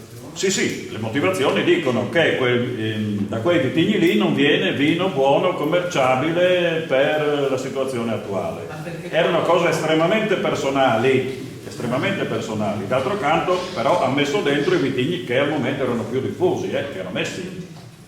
Hanno tolto, vi dicevo lì, anche altri ovviamente che potevano mettere dentro. Allora, il Verduzzo è ricco di tannini, sì o no? Bene, negli anni 30 un tecnico si è messo in testa, uno bravissimo, che un vino dolce non deve contenere tannini. e ha fatto tutta una serie di articoli per spiegare come fare a togliere i tannini dal verduzzo. Ma sai che è buono? Ma se un tecnico si mette in testa che dobbiamo fare solo monovitigno, adesso in Friuli facciamo quasi solo monovitigno, no? E una volta no. Stessa ribolla, perché nella ribolla si mettevano dentro 10 viti diverse? Perché se fai solo ribolla gialla ti sa di poca, per essere chiari, tant'è vero che la Doc Collio lo aveva sostanzialmente eliminato, perché il toccaio era il migliore, e giustamente il toccaio era il migliore, il toccaio ha un sacco di altri vantaggi. La ribolla viene bene in collina, in alto, ma fino l'altro giorno, storicamente, qualche 200 anni fa, sul Collio il vino di collina in alto si chiamava ribolla e il vino fatto in basso si chiamava CVD, chiaro? Quindi c'era una distinzione anche nei nomi, fatti con le stesse viti, però fatto in alto il ribolla, fatto in basso il CVD, punto. Tutto scritto, tutto documentato. Ci è complicato la vita abbastanza, queste due elezioni. I chiacchierini di Berry, non ti sei ascoltato? Ti ho fatto confusione? Sì. È quello che volevo. Se vedi confusione vuol dire che te che sei almacenato. C'era prima la signora là? Ah sì. Oh. E vabbè, allora, uno dei motivi sbagliato per cui hanno proibito gli ibridi, dicevano che contiene più alcol metilico o metanolo, è la stessa cosa, se finisce in olo è un alcol, d'accordo? Boh. Tutti hanno un metanolo e via, anche quando fai la grappa è chiaro il metanolo pesa di meno perché è la molecola più piccola dell'etanolo, cioè dell'alcol etilico, che non ti copre, va bene? E quindi devi eliminare la testa e queste belle cose qua. Poi, lì cosa succedeva in quegli anni lì? Che mettevano, per tirare su il grado alcolico, mettevano dentro il vino, erano queste grandi cantine, cioè il vino che girava con le cisterne, che roba lì, mettevano di produzione industriale, credo, l'alcol metilico perché costava poco, va bene? E l'alcol metilico è estremamente dannoso, tant'è vero che qualcuno ci ha rimesso la pelle e colpisce la vista, colpisce gli occhi. Ma questi qua, pur di fare bene, se ne fregavano, li hanno beccati, li hanno preso, il ministro era un piemontese che, no, lui non era implicato chiaramente, però il giro era in Piemonte, non era nel meridione. In Sicilia facevano altro, mandavano il vino siciliano in Francia e lo facevano lungo la traversata via mare. Partiva la nave plena di Haga e arrivava in Francia con lui. Sì, però i francesi non li credi. Cos'è che hanno fatto una volta nel porto sul Mediterraneo, non mi viene sul nome? No, quello più piccolo dove arrivavano le navi dalla Sicilia. Tolosa non è sul mare. No, lì sono i militari. No, semplicemente una serie di poliziotti hanno fatto finta di non vedere i vigneron, cioè i viticoltori francesi sono andati lì delle navi siciliane con la dinamite, sono saltate. Hanno anche ribaltato le sottobotti non tanti anni fa. Certo. Ribaltato le sottobotti. In Francia non tu scherzi, se fanno uno sciopero come adesso, è sciopero, e se tu sei a Parigi ti compri la bicicletta, se non tu vas a corpo, se non vai al metro. Hanno dinamitato le navi siciliane che erano lì, dopodiché le cose sono cambiate. Perché? Perché non solo portavano porcheria, evidentemente gli rovinavano tutto il mercato, no? Il vino della Francia meridionale era scadente, aveva basso grado, io si è stata vende male, sai, c'è un calè, viti alti così, striscianti per terra, mal di schiena che non si dice, ma non era un vino di qualità, adesso lo fanno molto meglio anche loro. E così arrivava dalla Sicilia. Scusa una cosa, quando nel 66-67 ero lì fuori Cividale l'assistente, si andava in giro per le valli da Pisone e si beveva il Puglie, Sì. che non ti alzavi dopo 2 bicchieri. Quindi è tanto voti, e mi tiravi su benissimo. Lo hai usato. Quindi era Il Puglia si beveva lì, l'ultimo che trovavo era a Cras, di Pulvero, alla contadina. Ma anche al mio paese arrivava l'uva, attenzione però, arrivava l'uva dalla Puglia, non il vino drogato o cose così, te lo facevi tu il vino con l'uva pugliese. E ne arrivava tantissima, anche uva da tavola, addirittura in treno. spesso lo ordinavano, poi dopo ti arrivava su metà, ma c'era un grande commercio dalla Puglia al Friuli proprio di uva per fare vino. Per la storia Normale. alcolico. Lo potevi mescolare col bacocco, invece che tu, sai. Dopo non c'era anche E si chiamava, quello interessante, si chiamava Puglia. C'era il baccaro e il vino si chiamava Puglia, no? E c'era anche la famosa poesia qua del vino Puglia a Udenchi, non me la ricordo. No, non c'era anche un acquisto di mosto dalla Puglia per addolcire i nostri vini? Sì, quello dopo però, quelli sono i mosti concentrati, è un'altra faccenda. Questo sono tempi più recenti, ma credo non si faccia più. Due cose larghe. Uno, perché il friulano non ha chiamato Furlani, che sarebbe stato anche più semplice e più tipico. Sì, no, siamo provinciali, guai. E dopo sapere che si chiamava Furlan, ma scherzi tu. No, la seconda domanda avevo visto prima il riferimento al Sauterne. Volevo capire con cosa viene fatto. Vino francese. Sì, allora, il Sauterne si faceva anche col Sauvignonàs, che sarebbe il Tokai friulano, capito? Si faceva col Sauvignon, cioè si cambia che latte no, Riesling no. Il Semillon, Sauvignon, Semillon e Sauvignonàs, cioè il Tokai friulano. Poi hanno visto che il Tokai friulano fa quantità ma non porta qualità. Il Sauterne è sempre un vino di altissima qualità su Westbevout, col formato di vecchio Furlan, che di Gratà che non si trova più, il Sauterne la resta di Dio, e se no guarda. Quindi i francesi se lo sono praticamente dimenticato. Lo hanno il Sauvignonàs, cioè il Tokai, lo hanno solo nelle collezioni, il Sauterne lo fanno con il Sauvignon e il Semillon che ho detto prima. Il Semillon l'ho portato qui ma non ha mai avuto fortuna, invece Sauvignon ha tenuto sempre quei suoi pochi ettari e poi in anni recenti è scoppiato, insomma. A me che fase in Friuli non mi piace. No? Anche questo lo doppio versione dolce e secca. Che cosa dice? Sauterne. Ma il Sauterne è sempre un po' amabile, ma non è quell'amabile che dà fastidio, che ti lascia tipo certe cose che non nomino, che trovi adesso qua in Friuli, che anche certi piccolitti che se ne dico che io fa, no? Perché non può diventare anche il Verduzzo un vin santo, non è vin santo, io trovo il Verduzzo di sentire i tannini.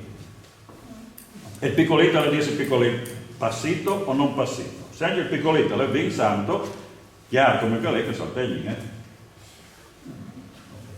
Queste sono mie opinioni, no?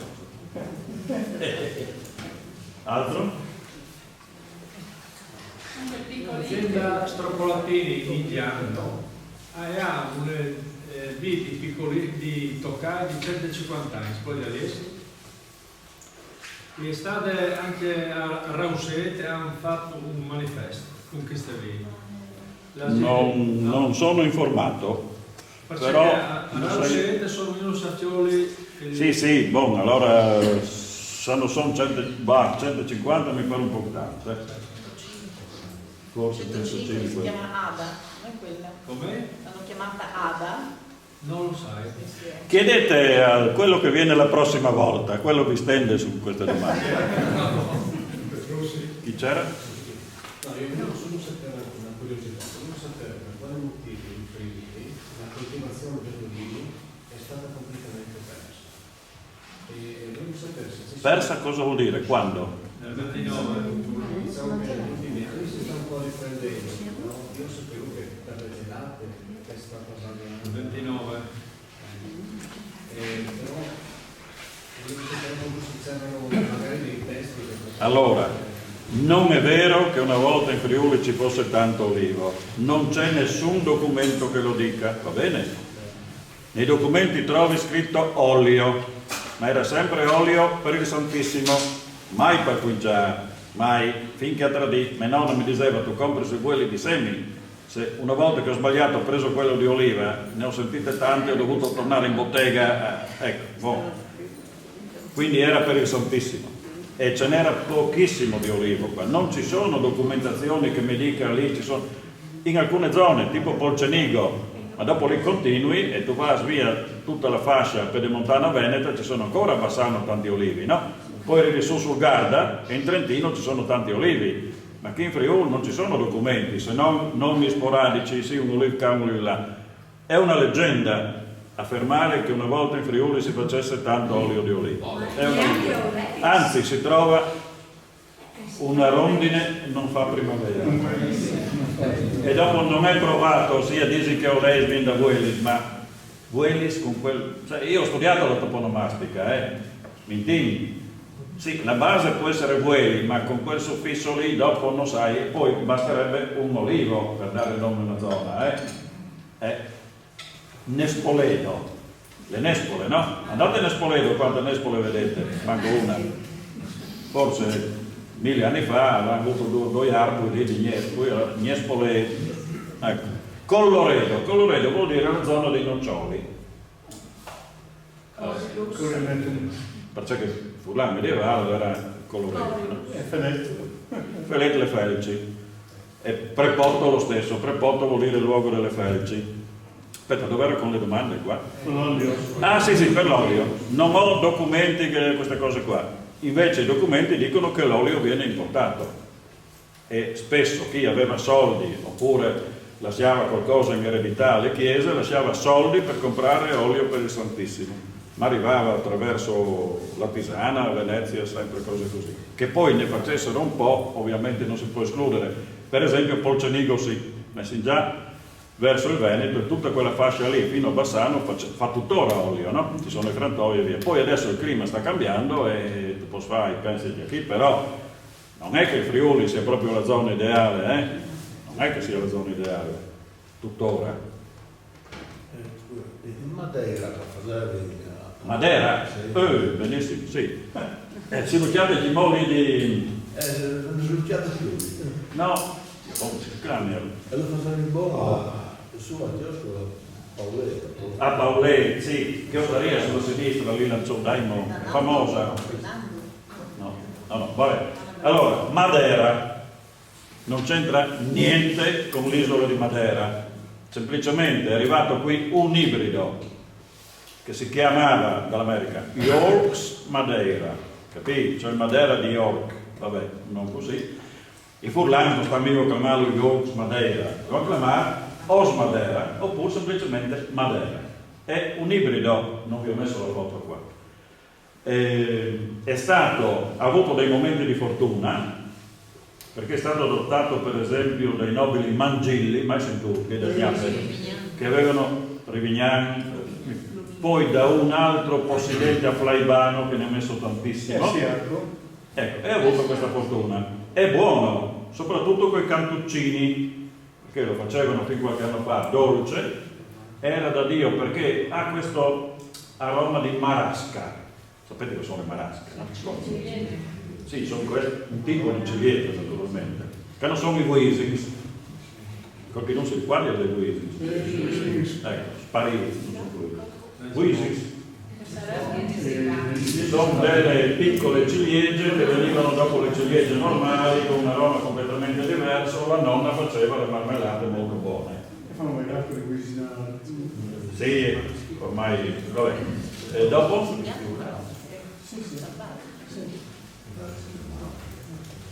Dai. Finché senti? Di dove è lei, scusi? Io sono nato a Osoppo, però mio papà era di Trasaghi, e poi praticamente sono stato a Trasaghi, finché sei andato all'università, dopo ho girato il mondo, adesso abito vicino a Cividale. Cividale? Sì, Togliano, abito a Togliano. Da Ur di Morpe Pasini, ecco. Sì, Lì da Ur da Mureo. Dove passano le alci. anche Rubini, Rubini. No, quello è Spessa. Rubini è un nome famoso perché il bisnonno degli attuali proprietari era un agronomo molto bravo, molto famoso, che ha lasciato anche parecchie cose scritte. Veniva dalla Bassa e ha messo a punto l'azienda attuale lì, che meriterebbe le belle arti lì che mettesse in mano, perché dentro ci sono cose straordinarie, anche tutta l'edilizia, l'architettura che c'è lì, c'è anche la chiesa. Sì. Rubini era il bisnonno, trisnonno, credo, sì. Ma molto molto bravo. Il consorzio della Bassa Friulana. Il bisnonno faceva parte tra i fondatori del consorzio della bonifica della Bassa Friulana. Non sai. E dove è quel posto dove fa la rigola come nel Medioevo? All'abbazia di Rosazzo, l'abbadia per Furlan, sei in alto, poi va giù, prendi la strada per Manzano, l'azienda non si vede tanto bene, è lì sulla sinistra. E lui si chiama Nilo Zen di cognome. L'azienda, che quella è una bella storia legata al vino, l'azienda si chiama Casasola, perché suo zio era Casasola, perché era Casasola lo zio, cognome di Buia, perché a Udine è arrivato un vescovo, 800 e non mi ricordo, un vescovo di Buia, di cognome Casasola. Quando questo vescovo è arrivato a Udine, i massoni hanno messo su una sommossa e il popolo ha dato l'assalto all'arcivescovado e il vescovo Casasola si è salvato gettandosi dalla finestra, e comunque l'abbazia di Rosazzo dipende dalla curia di Udine, per cui il vescovo Casasola ha chiamato i suoi parenti a gestire l'azienda agricola Leviti dell'abbazia ed è rimasto questo nome Casasola a quell'azienda lì. Ecco. Nilo è una persona simpatica e bravone e fa questa roba qui, penso la faccia ancora, insomma. Però attenzione, il gusto non è detto che piaccia, non è detto, sì, io lo bevo volentieri, però non è un gusto attuale, però è un pezzo di storia che rimane vivo, l'unico nome lui. Di aziende storiche friulane che hanno continuato il vino. Aziende storiche? Non saprei quali sono le più vecchie adesso. No, è importante invece parlare, la prossima volta Petrussi spera che si trovi di vigneti storici, cioè vigneti che hanno viti molto vecchie, non sono mai vecchissime, cioè la vite da 200 anni te la sogni, ma 100, 110, 120 le puoi ancora trovare. Mi pare che voi facciate la visita a Milano. Ecco, andrete a visitare, se i tempi venite io. Andremo. Allora, andrete a visitare, se i tempi venite io, il vigneto storico lì di Faedis, che è il vignato del Sindic, quindi non ci si dimentica, no? Se viene Petrussi ad accompagnarvi molto meglio, perché lui che lo ha scoperto e ci tiene tanto, e che lo merita, perché vedete le viti come potevano essere una volta. Adesso metti giù la Barbatella, il Palut, il Filipier, no, lì navigare in quartiere, perché una volta per non riprodurre vuol dire polline e ovario, per moltiplicare la vite, o prendevi una talea che lo mettevi nel terreno e lei partiva, oppure prendevi il tralcio, lo mettevi in terra, la punta, a capogatto si chiama, e da lì tiri fuori un'altra vite, con la punta. Se no prendevi il tralcio, lo mettevi sottoterra, da ogni gemma tiri su un germoglio e con un tralcio sottoterra facevi 7, 8, 10 viti, capisci? Quindi era un mondo completamente diverso e ognuno si faceva le sue viti, poi le regalava agli amici.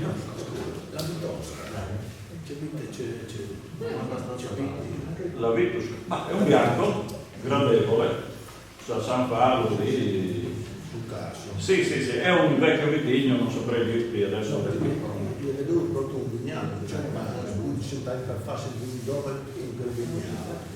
Di un vignale in Tier, non di Vitusca, ho qualche perplessità. Sì, anche perché i vignali grandi non è. No, infatti, un vignaluzzo. Sì. Ma anche lì sul caso avevano tantissime viti, no? La storia, adesso va il Prosecco, non so se ve l'ho già detto, però c'è il paese del Prosecco, dove si faceva ribolla, va bene? Il vino più pregiato era ribolla. Ha cominciato a chiamarla ribolla di Prosecco, poi l'hanno chiamato solo Prosecco, d'accordo? Poi hanno chiamato una vite Prosecco, che è andata a Gorizia, da Gorizia è andata nel Veneto. Però Prosecco è in comune di Trieste. Parla sloveno, Prosecco è un nome sloveno, anche se somiglia italiano, ma il nome sloveno, Prosecco, che vuol dire in sloveno antico bosco tagliato o qualcosa del genere. Quindi l'era, Prosecco e ribolla? No. Nel senso, adesso l'era... O si parla di vino o si parla di vitigni. Allora, la ribolla fatta con tante uve, che si faceva Prosecco, era chiamata ribolla di Prosecco, tutto scritto, documentato, va bene? Come vino. E i tedeschi la chiamavano Rheinfall. perché su tutti i documenti tedeschi c'è il nome tedesco, Rheinfall, Cascata del Rifolio. Non c'entra niente. So che ci sono le Rheinfall, ma non c'entra niente col nome del vino, perché è una trasposizione del latino Rifolium nel tedesco medievale, va bene? Quindi quella è una cosa. Il Prosecco che si fa adesso, ci sono 2 viti che si chiamano Prosecco. Una sicuramente da Gorizia è andata giù nel Veneto, e dopo i veneti, se avessi a sombrare, hanno fatto di tutto, vini dolci, vini frizzanti, vini fermi, adesso va quello frizzante. Mi dimentico sempre il numero di bottiglie, di quanti milioni di bottiglie fanno ogni anno di Prosecco, una cosa straordinaria, mi dismentai il numero, è massacrato. Vabbè. Quindi il Prosecco si fa con queste viti qui, le viti le chiamano glera, perché era uno dei, le ho lette prima, si faceva la ribolla con questa roba qua, qui in Friuli almeno, uno dei sinonimi, no? Sinonimo di Prosecco era glera, adesso il vitigno lo chiamano glera e il vino si chiama Prosecco. Vedo che avete tanta più confusione di prima, che evidentemente è molto positivo, così uno attacca un po' per ragionare, no? Grazie.